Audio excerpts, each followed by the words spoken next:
Hi everyone, I am Prince. अब हम पढ़ेंगे अध्याय 5 पंचायती राज। यह अध्याय हमें पंचायती राज के बारे में बताता है, जो ग्रामीण क्षेत्रों में स्थानीय स्वशासन की एक प्रणाली है। इसमें ग्राम सभा, ग्राम पंचायत और न्याय पंचायत की भूमिकाओं का वर्णन है। यह हमें यह भी बताता है कि पंचायती राज कैसे काम करता है और यह लोगों को कैसे सशक्त बनाता है। तो चलिए सभी पॉइंट को अच्छे से समझते हैं। पहला पॉइंट है ग्राम सभा या ग्रामीण स्थानीय सरकार। ग्राम सभा किसे कहेंगे? यह गांव के सभी वयस्कों की एक बैठक होती है, या फिर आप ऐसे बोल सकते हैं ग्रामीणों के समूह को ग्राम सभा कहा जाता है। और ये बहुत ही ज़्यादा पावरफुल होता है। इसकी ताकत को इस बात से समझ सकते हैं कि कई ग्राम सभा मिलकर चाहे तो एक सरकार को भी गिरा सकता है। तो ये बहुत ही ज़्यादा महत्वपूर्ण है और इसके महत्व को भी हमें समझना चाहिए। इसके महत्व को आप इससे समझ सकते हैं कि पंचायती राज भारत में लोकतंत्र का सबसे निचला स्तर और विकेंद्रीकरण का प्रमाण है। मतलब जड़ें, अगर कोई पेड़ है तो उसकी जड़ें, ग्राम सभा जो है वो सरकार की जड़ें होती है। अगर वो हिला तो समझो सरकार गिरा। तो आप याद रखेंगे लोकतंत्र का सबसे निचला स्तर क्या है, वो पंचायती राज है। और ये विकेंद्रीकरण होता है। विकेंद्रीकरण को हम समझते हैं। विकेंद्रीकरण का मतलब होता है शक्तियों का एक केंद्र पर केंद्रित ना होकर विभिन्न स्तरों पर बांटा जाना। यह परिवारों और सरकारों दोनों के लिए जिम्मेदारी का एहसास कराता है। पॉइंट नंबर 2 है पंचायती राज के 3 स्तर। हमारे देश में ग्रामीण पंचायत 3 स्तरों पर कार्य करती है। वो 3 स्तर हैं। पहला स्तर है ग्राम पंचायत, दूसरा स्तर है पंचायत समिति या जनपद पंचायत बोल सकते हैं इसे, तीसरा स्तर है जिला परिषद। तीनों को अच्छे से समझते हैं। पहला ग्राम पंचायत, ये सबसे निचला स्तर होता है। यह गांव के स्तर पर होती है।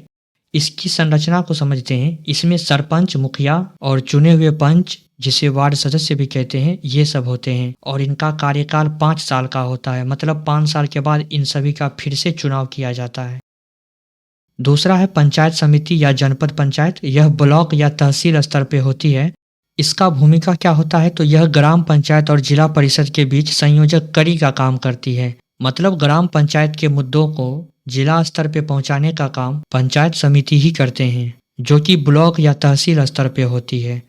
सभी जिले में ब्लॉक होते हैं और वहां पर जो बैठते हैं वो तहसीलदार कहलाता है। अब कुछ राज्यों में यह स्तर देखने को नहीं मिलता है, क्योंकि उसकी आबादी बहुत कम होता है। तो उस राज्यों में इस स्तर को छूट, मतलब जिन राज्यों की आबादी 20 लाख से कम है, उन्हें यह मध्यवर्ती स्तर बनाने से छूट दी गई है।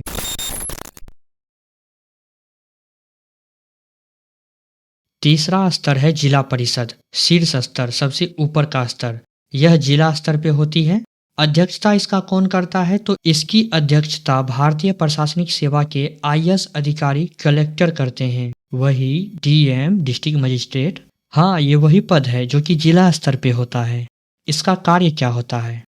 इनका कार्य पूरे जिले की पंचायत समितियों और ग्राम पंचायतों के कामों की निगरानी करना है। और भी बहुत सारे काम होते हैं, लेकिन ये सबसे ऊपर के स्तर होते हैं। तो इनका काम मुख्यतः होता है कि इनके छोटे जो स्तर हैं, ग्राम पंचायत और पंचायत समिति, उन सभी पे निगरानी रखना और सुचारू रूप से काम को करवाना।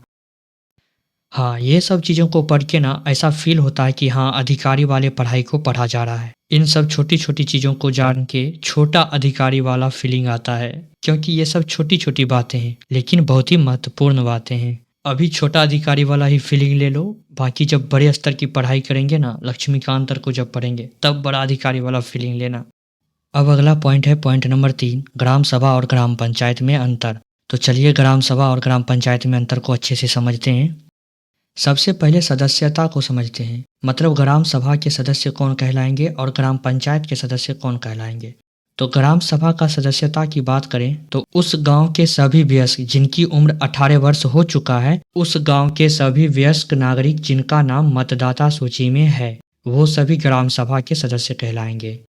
वहीं ग्राम पंचायत के सदस्य, ये चुने हुए प्रतिनिधियों का समूह होता है, जिनमें सरपंच और पंच शामिल होते हैं।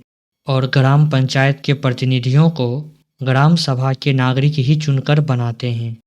सीधी सी बात है। ग्राम सभा के सदस्य कौन? आम नागरिक, आम जनता, जो कि चुनकर सरपंच और पंच बनाएंगे, जो कि ग्राम पंचायत के सदस्य कहलाएंगे।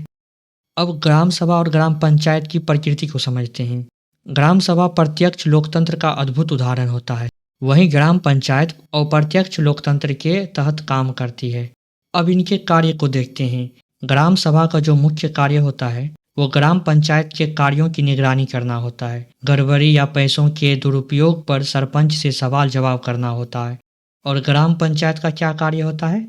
ग्राम पंचायत का तो कार्य ही है ग्राम सभा के लिए कार्य करना। तभी तो ग्राम पंचायत के कार्यों की निगरानी ग्राम सभा करते हैं कि तुम्हें चुन के भेजा है तो तुम हमारे लिए काम करोगे। अगर काम गलत करोगे, पैसों का दुरुपयोग करोगे तो हम तुमको लतियेबो करेंगे। अब अध्यक्ष के बारे में जाने तो ग्राम सभा का अध्यक्ष सरपंच या मुखिया होता है। कहीं कहीं पर प्रधान के नाम से भी इन्हें जाना जाता है। और ग्राम पंचायत के अध्यक्ष कौन होते हैं? सरपंच होंगे, क्योंकि ग्राम सभा के नागरिक जिसे चुनता है प्रतिनिधि के रूप में वो सरपंच ही तो होता है ना। ग्राम सभा में अन्य कर्मचारी भी देखने को मिलते हैं, जैसे कि ग्राम सचिव। यह चुनकर नहीं आता है बल्कि सरकार द्वारा नियुक्त किया जाता है। इसका काम बैठकों का रिकॉर्ड रखना है। जो ग्राम सभा का बैठक हो रहा है ना, और उसमें जो मुद्दे उठाए जा रहे हैं आम जनता के द्वारा, उन सभी का रिकॉर्ड रखना होता है ग्राम सचिव का काम। पंचायत सीरीज देखे हो ना, उसमें जो प्रधान जी था वो कौन था? वो ग्राम सभा का मुखिया ही तो था। और सचिव जो था, रिंकिया के बॉयफ्रेंड जो विधायक के घोड़ा लेके भाग गया था, वो कौन था? ग्राम सचिव ही तो था, वो सेक्रेटरी था।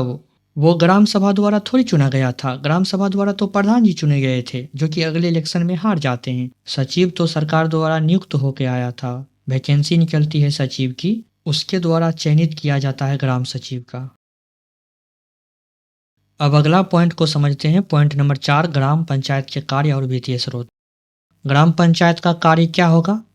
जन सुविधाओं का निर्माण, रख रखाव, सड़क नालियाँ स्कूल ऐसी चीज़ों का रख रखाव, स्थानीय करों का निर्धारण, वसूली और सरकारी योजनाओं का क्रियान्वयन करवाना, जैसे मनरेगा जैसी योजनाओं का, जिसमें लोगों को काम दिए जाते हैं। मनरेगा के बारे में अगर जाने तो यह पूरे विश्व में एकमात्र योजना है जो ग्रामीण लोगों को रोजगार की गारंटी देता है। अब ग्राम पंचायत के वित्तीय स्रोत क्या होते होंगे? ऐसा सोचो कि आपके गांव में नाली बनाना है या सौर पैनल लगाना है, तो उस चीज़ के लगाने के पैसे कौन देता होगा? या फिर आपके गांव में कोई सड़क बनना है, कुआं खुदवाना है, चापाकल गड़वाना है, टीवी लगवाना है, वाईफाई लगवाना है, तो उन सब चीज़ों के लिए पैसे कहाँ से आते हैं? तो इन चीज़ों के लिए पैसे मकानों और बाजारों से टैक्स के रूप में आता है। सरकारी योजनाओं से मिलने वाली राशि होती है जो सरकार द्वारा दिया जाता है। और सामुदायिक कार्यों के लिए दान चंदा करके जो पैसे इकट्ठा किए जाते हैं, उनसे इन सब कार्यों को किया जाता है।